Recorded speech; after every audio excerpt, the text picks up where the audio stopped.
Well, Buckley's got my baby. She's making a little bit, moving a little bit, doing nice.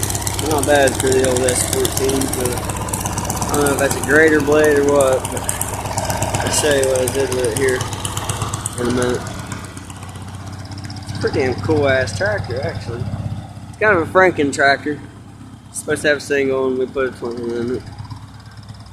All that goofy stuff. It's got like a 14 to 18 brakes, I don't know. 26 12 tires without the chain. Swink on the side is me. I'm just letting a friend drive it.